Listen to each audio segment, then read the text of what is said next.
жол жоқ, тамақ жоқ, сондай жерде бұл өте суық жер. Бірақ жердің астында бай деп қойып. Соны қазір соны алды, қанша осы жерде жұмыс істеді. Кейін өзі жол салды, су салды, соның бәрін жерге дамып кетті. Қазақ қазмесінде су қазада көшкен. Дальше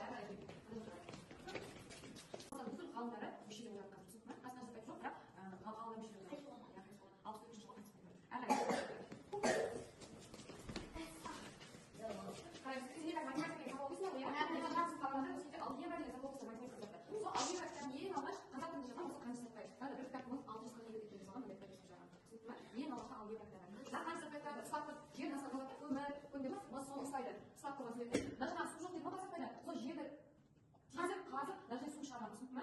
Сулар жан-жақта болса, бұл сол қаласында. Біздің мектеп Қаныш Сәтпаев мақтайды, иә? Сіз Сәтпаевтың университет бар Алматы қаласында. Бірақ университет жоқ, себебі не істей береді. И на ағылшынша Сәтпаев университет типосын. И нақастарға қарайды, иә? Нақастарға осы директор жүз бұрын алғыштады. Бұлар қазақ елінде, жердің астынан қалай тапқан солай. Бұларды балтырған кезде әртүрлі мәселе айта алады. Мысалы,